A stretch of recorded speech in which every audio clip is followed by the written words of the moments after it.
Hello, this is Mr. Cox with Supercharged and Intercooled Science. We're looking today here at the difference between plant and animal cells.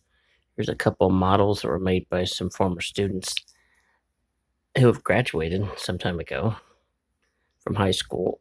But this is an animal cell. Those human cells fall into the same category, similarity, and this is a plant cell. I'm not going to go through all the organelles today, but let's notice the cell membrane. Both the plant and animal cell has the cell membrane, which is very important. It determines what comes into and out of the cell, as well as just holding the cell together. Both of them have a nucleus. There's a nucleolus here and here. Now, remember that prokaryotes do not have membrane-bound organelles, so they don't have nucleus. They just have the DNA floating around in them.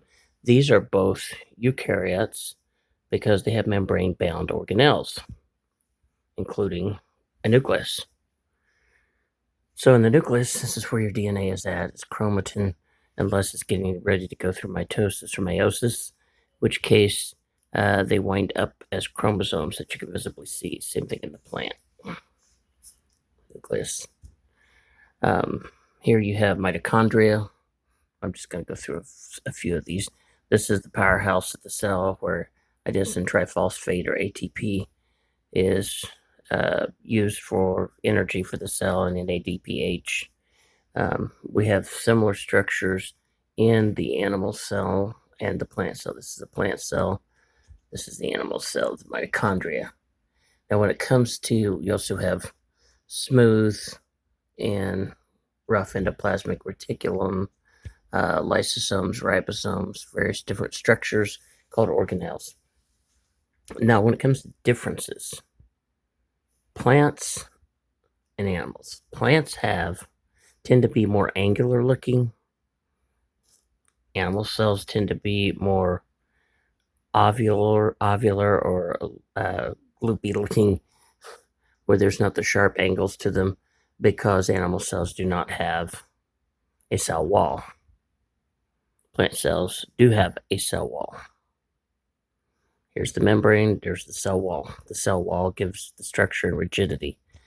Also notice in the animal cells, if you have vacuoles, they're small.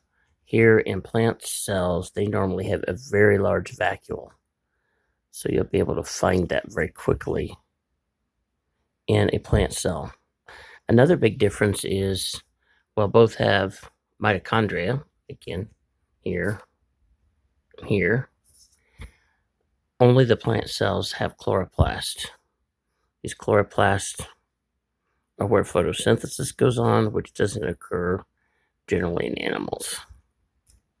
The chloroplasts have little structures inside of them called grana that look kind of like green pancakes stacked on top of each other, and they're together called lamellae, and you have a cristae in there, and there's a thylakoid membrane.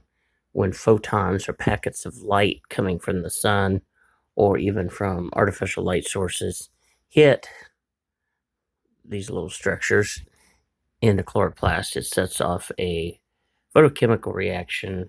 Electrons are passed throughout the chloroplast, and it basically takes water and carbon dioxide and turns it into glucose and oxygen. So the animal cells go through respiration and produce energy in ATP, and they produce carbon dioxide. The plant cells need the carbon dioxide they take in with the water, and they produce through photosynthesis. In the chloroplast, there's a light reaction, a dark reaction. I won't go into all that here, but they produce oxygen and glucose. Glucose can be hooked together in long chains and form different sugars, complex sugars called starches, from where we get a lot of our food sources from plants, and a lot of animals eat the plants. So notice again, differences, similarities. Both animal and plant cells have a cell membrane, nucleus, mitochondria, various